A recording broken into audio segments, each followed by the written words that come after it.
Sir, Vijay சாரை பத்தி ஒரு கருத்து தப்பா நியூஸ் எல்லாம் போயிட்டு இருக்கு. அதுக்கு நீங்க என்ன சொல்ல விரும்புறீங்க? விஜயை பத்தி நிறைய பேர் பேசிட்டு தான் இருக்காங்க. பேசாதவனும் இல்லை. பேச பேச தான் அவர் வளர முடியும். ஆஹ் அதுவும் இல்லாம தப்பு தப்பா விஜய் தான் பண்ணாருன்னு சொல்றாங்க. அதுக்கு நீங்க என்ன பதில்? பேசுறவங்க நிறைய தாங்க பேசிட்டு இருப்பாங்க. விமர்சனம் நிறைய வந்துன்னு தான் இருக்கும். அதெல்லாம் பேசவே கூடாது, விட்டுருங்க. இப்போ விஜய் சார் கட்சிக்கு திருப்பி கூட்டத்தை கூப்பிடுவாரா இல்லையா? கண்டிப்பா வருவாரு. வராமலாம் இருக்க மாட்டார். கண்டிப்பா வருவார். அவர் தான் முதலமைச்சர். ஏன்னா இப்போ கூட்டணி வேற அறிவிச்சிட்டாங்க. பிஜேபியும் அதிமுக கட்சி எடப்பாடி அவர்களும் இப்போ மோடி அவர்களும் 3 பேரும் கலந்து பேசியிருக்காங்க. கண்டிப்பா அவங்க தான் கூட்டணியில வர போறாங்க.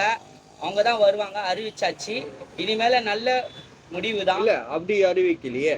அவங்க கூட்டணி இல்லைன்னு எல்லாம் மக்கள் எல்லாம் சொல்றாங்க. ஆனா விஜய் சிங்களா சாதிக்கிறேன்னு ஒருத்தவங்க சொல்றாங்க. அதுக்கு நான் பதில். கண்டிப்பா கூட்டணி இருந்தா மட்டும் தான் ஜெயிக்க முடியாது. தனிப்பட்ட முறையில விஜய் வரவும் முடியாது.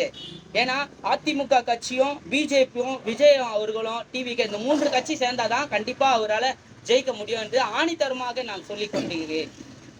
சார், நீங்க எல்லாமே சொல்லிட்டீங்க. இப்போ டிஎம்கே தான் ஒரு முற்றுப்புள்ளியா இருக்கு சார். அதுக்கு நான் பதில். அதை பத்தி அவருங்க வரவே முடியாதுங்க. அவங்களுக்கு பயம் வந்துடுச்சுங்க. எங்க விஜய் வந்துட போறேன். இப்ப கூட்டணி 3 சேர்ந்துருச்சு இல்லையா? கண்டிப்பா இவங்க தான் ஜெயிப்பாரு. விஜய் அவர்கள் தான் ஜெயிப்பாரு. கூட்டணி உண்மையா உறுதி ஆயிடுச்சு, பேசிட்டாங்க.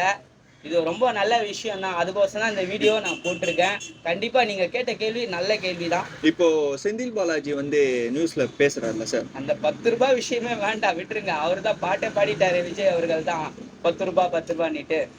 அவங்களெல்லாம் அதெல்லாம் ஒரு ஆளே மதிக்க கூடாதுங்க. ஓகே, நன்றி, நன்றி, வணக்கம். வணக்கம்.